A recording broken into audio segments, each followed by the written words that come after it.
आहे त्यामध्ये आणि मीठ घातलेलं आहे.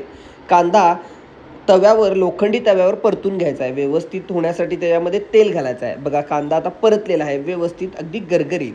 त्यानंतर खोबरं खिसून घेतलेलं आहे वाळलेलं, ते सुद्धा परतून घ्यायचं आहे.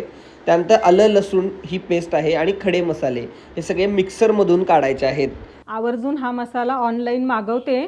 GW खामकर यांचा गरम मसाला, लाल तिखट, कांदा लसूण चटणी, खोबरं आणि खडे मसाले मी आधी वाटून घेते.